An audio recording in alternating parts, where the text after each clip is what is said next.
Hello, folks. Brandon Chapman with you today. It's another Theo Night video for Monday, October 31st. Boy, it's Halloween 2022. Boy, what are you going to dress up as today? What is the market going to dress up? I'm asking Jumbo or Dumbo. We've got data and we've got the Fed this week. The data side, we've got jobs, for example, that we'll talk about. We're setting up for a potentially explosive week in the market. And as you look at the volatility markets, it's really interesting because we're not really going into this week with a lot of hedges in place or a lot of hedging taking place. And again, this could open up for a wild week if the data disappoints. So let's get rolling here. So the S&P obviously had a huge day on Friday, blowing out to the upside. As you look at the retracement from the downtrend breaking through the 32, next stop 39.50, and then we've got 40.50, and boy, can we climb the hill and get back to 4,300. As I shared last Monday, I just don't see the market able or willing, if we get up here, to this being a new bull market. And this is the question we have to ask ourselves. Is this the bull market, right? Is this a new bull market or is this a bear market rally? Basically, are the jumbo valuations that led to the market's decline early in the year? If you're familiar with Dumbo, Jumbo was his father, the big elephant, and then there's little Dumbo. Or is this the beginning of a new bull market? Are we going to sprout ears and fly away and lift valuations? Boy, when you consider what's going on with the Federal Reserve and their policy stance, it makes it really, really hard to feel like this is a new bull market, given the fact the Fed is slated to raise rates aggressively. And we'll look at that here in just a moment. But as we look at the ES today, we're fading just a bit from highs, but let's put this in perspective. Let's just look at the diamonds, for example, as a proxy for the Dow Jones. It's had a phenomenal month. In fact, the month that it's had basically is potentially the biggest month or biggest October gain in history. And this is potentially the biggest gain in the Dow for a month since 1976. So biggest October in history, biggest month since 1976. Again, is this rally? Is this a new set? Are we just setting the stage now for a new bull market?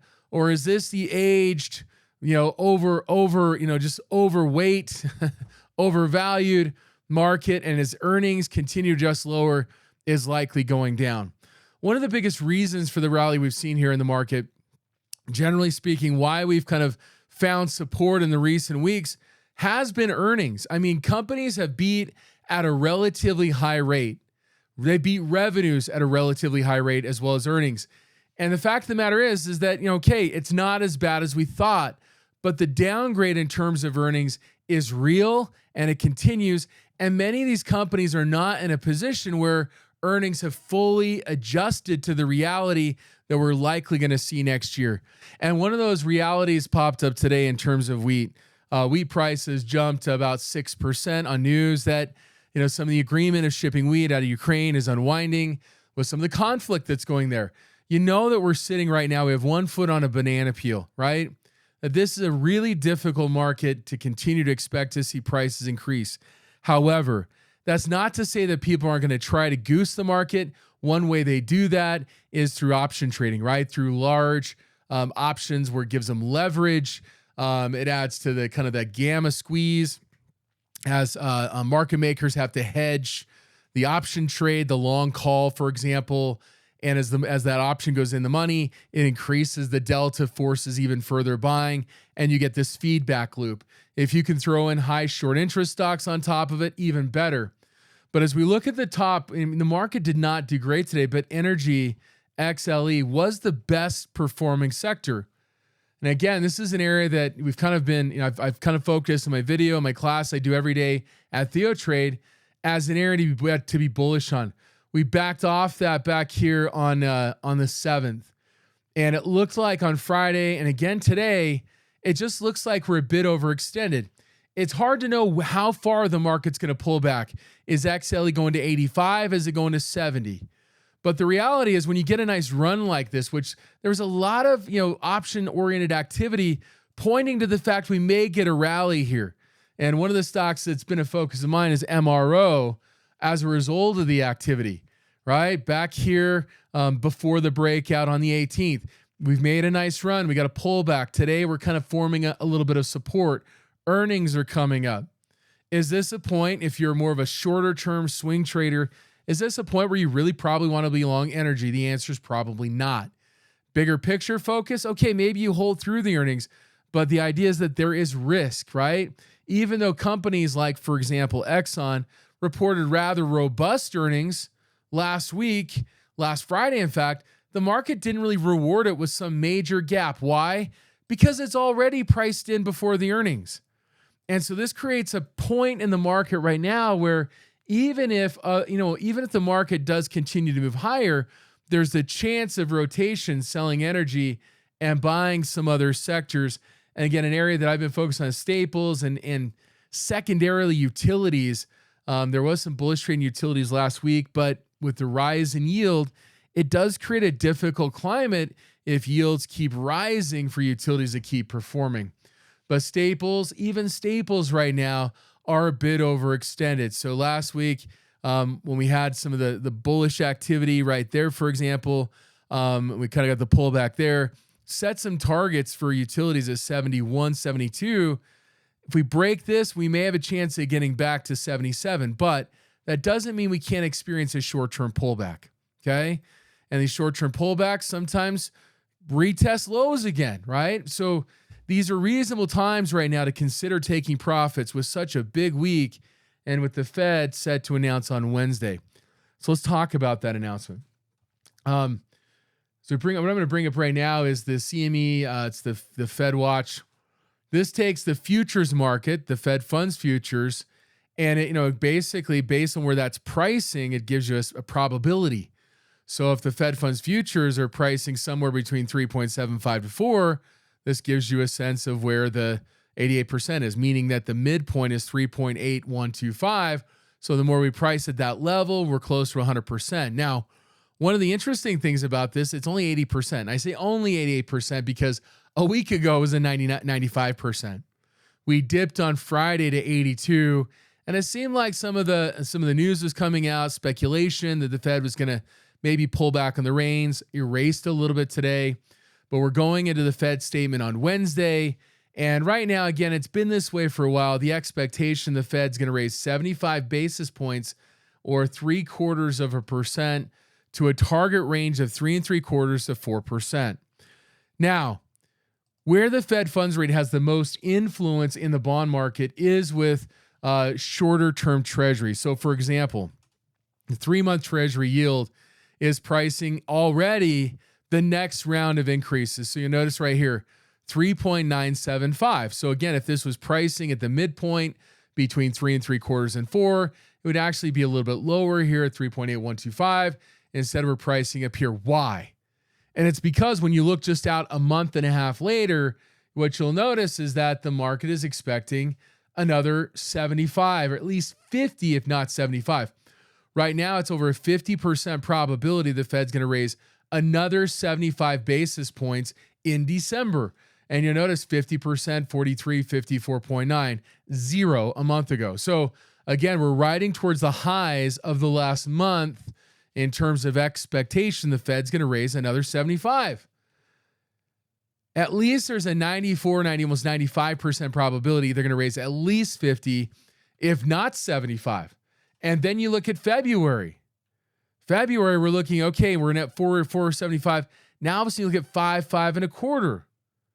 Again, notice how that's higher than it's been roughly over the in the history of this contract. So again, we're seeing that 25%. We're still looking at 72% probability. We're going to be 4.75 or higher by February. What about March? And you start to work this out, 5 to 5.25. We're almost 50% probability of 5% or higher by March and May. Again, look at how this is pricing right now. Again, we're almost we're at 50% probability of 5 or higher. You go out to June and you just see this trajectory of interest rates where it just looks like we're going to remain high for a longer period of time than the market was pricing in not too long ago, right? 35%. Again, a month ago, it wasn't even on board. 4 3/4 was not on board. So the fact of the matter is that the inflation monster prices of things have probably caught economists by surprise. And the Fed is responding by raising interest rates. As we look at the docket this week, you'll notice, for example, Chicago PMI, that came in contraction territory at 45. We got PMI from manufacturing final tomorrow, ISM manufacturing. Again, I mean, those estimates are basically sitting on that no expansion 50 print. So if it's greater than 50, it's expansion. Less than 50, it's contraction. The jolts, this has been dropping. The number of open jobs out there. FOMC meeting begins. You'll notice here, for example, Treasury refunding announcement. While this isn't going to be a major mover, we already have the data, for example, but this is going to give you a sense of where they're looking to raise the money. Right now on Friday, for example, the Treasury said, hey, we're looking at, raising $550 billion. That's $150 billion higher than we'd experienced than last year. Okay. So again, last quarter, I think. So the point is that we're seeing deficits expand. The Fed right now is raising rates, which is raising the cost of doing business in government on existing debt and new debt. Again, whether you're going to borrow for the short term or for the long term, doesn't matter. The yield curve is flat to inverted, so they're all borrowing at high rates. And so the idea is, how do they choose to fund the government? Plus the Fed losing money means the federal government's going to have to raise more debt over the course of the next year, maybe to the tune of $1 trillion. So again, these are big things. We've got jobs coming up on Friday. The expectation is the unemployment rate is going to be at 3.6%, 190,000 jobs added. We'll usually get a precursor with an ADP employment on Wednesday. So this is a data-filled week. We got ISM services again on Thursday. So again, we've got a lot of auctions this week as well. We get a sense of what is going to happen in terms of Fed policy. We're going to get a sense of how the government's raising money, what kind of foreign demand we're experiencing. And so the idea is there's a lot of information that comes this week that could move the market. And despite that, again, you look at the this is the SPY at the 50% retracement. You look at the VIX. The VIX has been pulling back over the last couple of weeks. So we're just approaching the 25 mark. This last go around, we broke 25 here. It was at this point we started to see the skew increase. The skew as of yesterday is down at 112. It's crazy. We're talking about probably less than 1% of the time the skew index has been below 112 or at 112. Again, it's very, very rare to ever see this. What this entails or indicating is that as this drops, it just indicates there's not as much hedging going on. Hedging means buying puts and selling calls. This is what creates skew. Even more demand puts will skew things a little bit. But we're seeing there's not a lot of demand as a result of the VIX falling. What's happening right now, there is a desire on the part of institutions to be long the market. And they're going long the market expressly at the time when it's probably the most dangerous, right? So again, while the markets we've been down, yes, we are a bit oversold, but we've come off those lows, and now we're wondering, are we about to take flight? Are we Dumbo? Or are we the aged jumbo, and we're looking to really just take the weight of the market and drive it lower as earnings forecasts continue to disappoint? We certainly saw that last week with Amazon, for example, Meta, even an Apple, for example. While the stock went up on Friday, the news from Apple wasn't amazing. Did it beat? Yes. But it saw weakness in its phones and services, the two areas that accounts for over 70% of the company's revenues. It's getting a little bit softer. Okay. Now today, it doesn't necessarily dissuade those from taking a swing to the upside in the market. So while Exxon today experienced some bullish call activity on the weeklies in here, trying to push the market higher. Again, this happens sometimes where you just kind of see it and you start to fade. Things like an in-out spread, for example, you can get out here, maybe even out December, or maybe a 2 December expiration. The stock's at 110, 111. You could buy a 112, sell a 110 in here. Cost you, shoot, let's price here. Buy deep and wide, 1 month, 2 strike vertical. It's pricing about $1.03. The vol skew is not exactly super favorable. It's really, really flat here. So it's pretty evenly priced at about a 103. If you could pick that up for $1, maybe that makes sense. You can maybe look for a little bit shorter amount of time, like an 18 days out. Still, wow, this is kind of crazy. We're seeing a little bit more.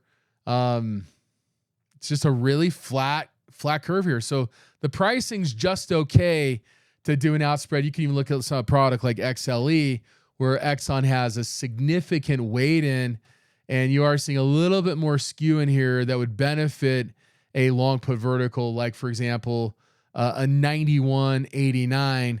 You're buying 34.6 on 35.96. So again, it's a little less than $1 for a $2 spread. Stock price at 90, slight edge in there. So you could look to go bearish. All you need this thing to do is just pull back in the next few weeks and you're good.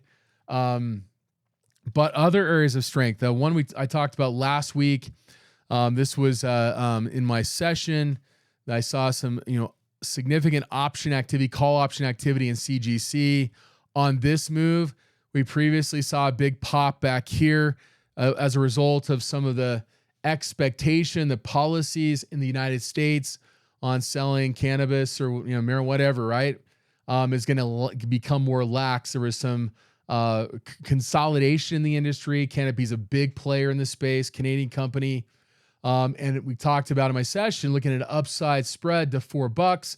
We're almost to $4 today. And in CGC, if you keep tabs on these kind of companies, you'll see again more option activity coming in on that 4.0 of expiration at a $4 strike price. So again, targeting that $4. Now it might be a little long in the tooth, but remember these companies have significant short interest, and again, we could see a further squeeze to the upside. Also in companies like TLRY as well. Similar move today. We looked at this last week as well. Saw some option activity again. $4 strike today. So we're basically moving at the money, but if we break above $4, we could see a gamma squeeze continue to drive it if, again, a lot of this action at 4 or interest at 4 spills over to tomorrow, right? It's not just open and close today, open and we carry it forward. The more open interest we have at 4 that's long, again, the more potential squeeze potential this could have, and we may see this thing move even further. So I'm going to activate my drawing here, and we'll just draw out of the full downtrend. Could we see, for example, 5.30, $5.50, $6? Absolutely. It's a possibility. And these options are fairly cheap. So again, you go out of the money on these, even out like, for example, like 11 days. Liquidity is decent out here, but could you do an out of the money spread? Yeah, it's relatively inexpensive. You'll see rising volatility. So you're buying the low vol, selling the high vol. If you don't understand that, again, this is something we talk about extensively at TheoTrade, is volatility skew and how to play it in many different ways. In fact, I think it was last week, Don did his flyby. Actually, the week before now. Time flies when you're having fun. But anyway, actually, no, it was last week. He did his flyby class, for example. It's huge for benefiting from negative skew. On when you have positive skew like this, even just a straight vertical works in these scenarios as well. So again, these companies are set up very cheaply if you want to speculate on a squeeze, on a short squeeze moving higher. CANO is another one. This is one we've talked about in the past as well. I mean, CANO's had a huge drop. We saw it back here. Again, actually, I was like in here, for example. Bullish option activity came in, dropped, and rallied back up again. We're back down here at support, and this is another one on 26th, and again today. Today is actually out in March. So again, when you see it, it's kind of nice to keep tabs on stuff as things may materialize. You'll see out of the money at the $5 strike price. Again, very speculative, but could this go to 8? Possibly. Again, this has significant short interest at about 16%.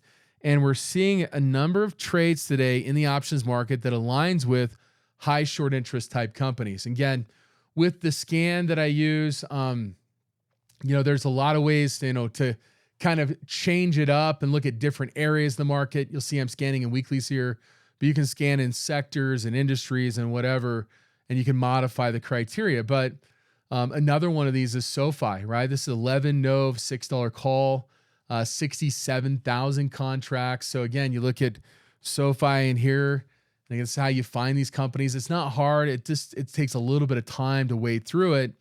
But you look at the call side, 59% at the ask, 3.7 times. So again, we're seeing significant activity coming in, largely buy side activity.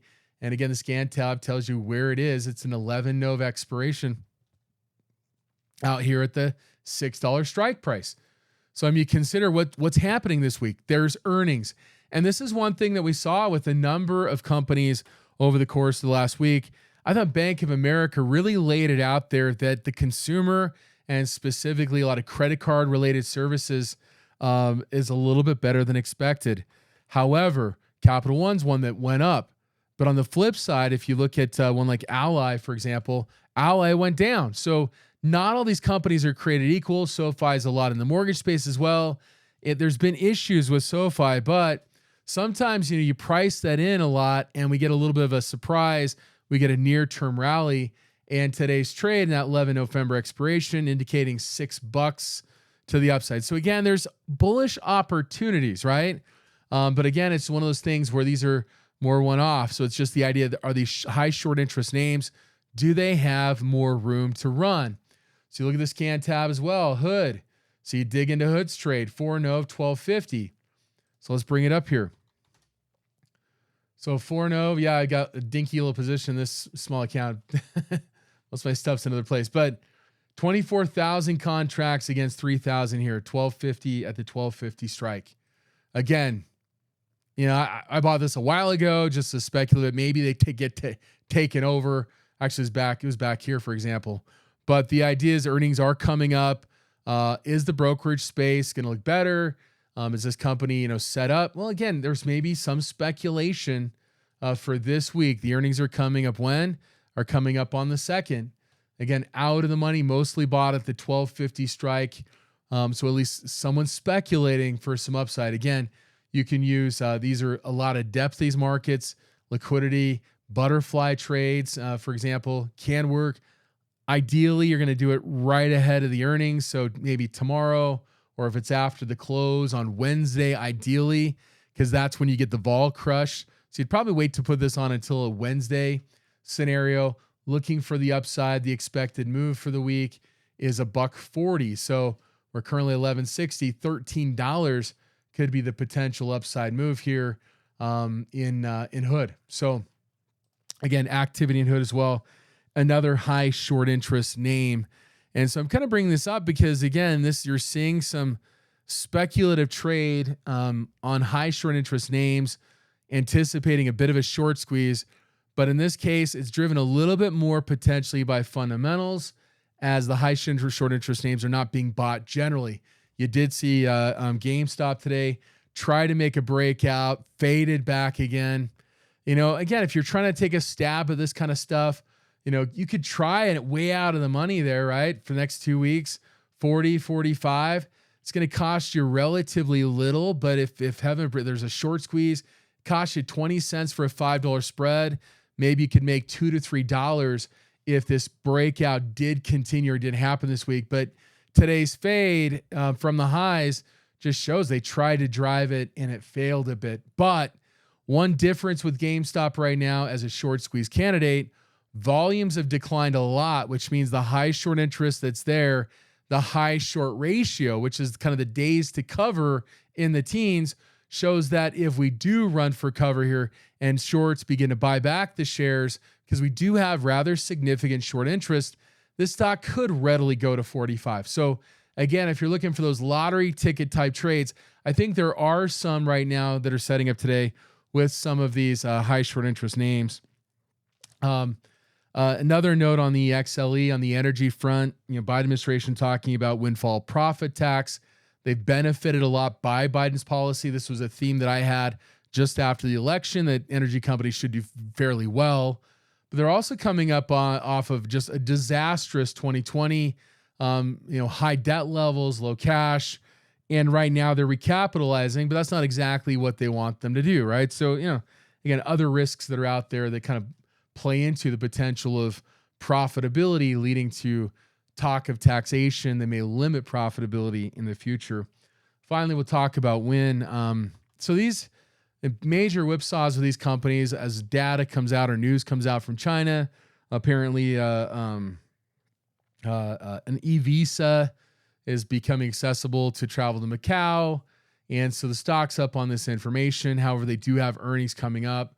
And I'm not sure this is completely or entirely setting up to really soar, right? Some of these companies can, just by virtue of some of the fundamental dynamics, the news cycle, and a high short interest. But with WYNN, though, is that are we going to see growth, right? If people can travel to Macau, is this going to right the ship for these businesses? My guess is probably not. So maybe we get a squeeze to about 70, but that might be an opportunity to go short. We'll wait and see for that setup when it gets back up there again. Anyway, that's all I got for today. We'll catch you back next week on the video.